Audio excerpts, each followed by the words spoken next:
In 1959, a musician walked into a Chicago music store and paid $265 for a guitar.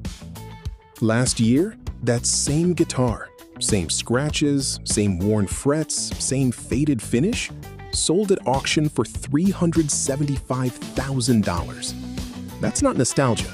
That's a return that would make a hedge fund manager put down his coffee. The vintage guitar market has quietly become one of the most consistent alternative asset classes on the planet.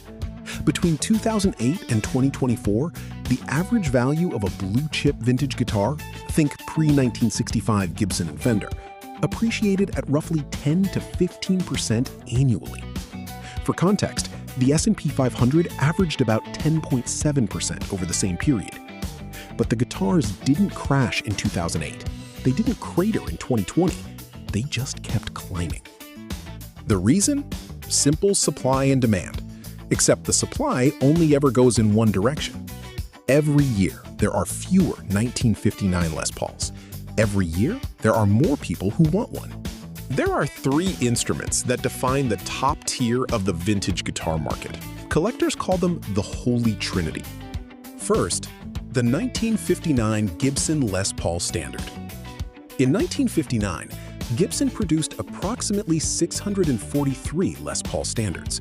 Only a fraction survive in playable, original condition. In the 1990s, a clean 59 Les Paul sold for around $50,000. By 2010, that number had crossed $200,000. Today, depending on provenance and condition, you're looking at $300,000 to over $500,000. A celebrity-owned example, like the Peter Green Les Paul that once belonged to Gary Moore, sold at auction for $2 million. Second, the 1954 to 1960 Fender Stratocaster. The original Strats, before CBS bought Fender in 1965 and began cost-cutting production, are the benchmark. A 1954 first-year Stratocaster in original condition currently lists between $100,000 and $250,000.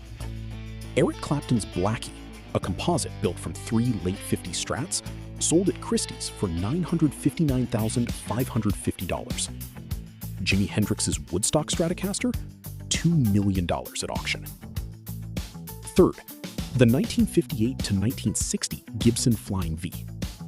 Gibson only produced 98 Flying Vs in 1958. That's it, 98. Current market value for an original 1958 Flying V, $200,000 to $400,000.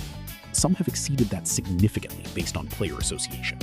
So what actually drives this?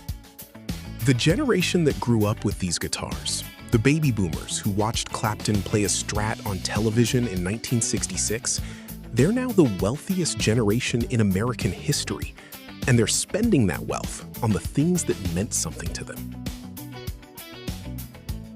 The market used to be plagued by fakes and refinished instruments being passed off as originals, but modern authentication, UV light analysis, wood dendrochronology, digital provenance tracking has cleaned up the market significantly.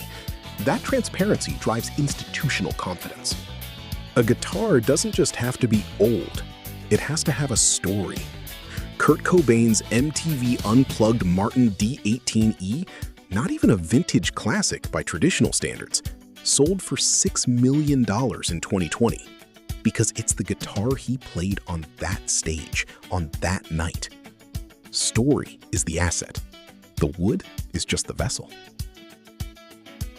Now, this isn't a financial advice channel, and vintage guitars are not a risk-free investment. The market is illiquid. You can't sell a Les Paul in seconds the way you can sell a stock. Condition is everything.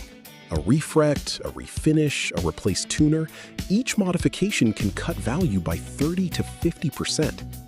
And storage matters.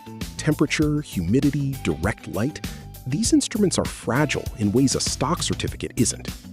But for collectors who understand what they're buying and who are willing to play the long game, the data makes a compelling case. The 1959 Les Paul, the pre-CBS Stratocaster, the 58 Flying V, 98 guitars, 65 years, and a market that just keeps climbing.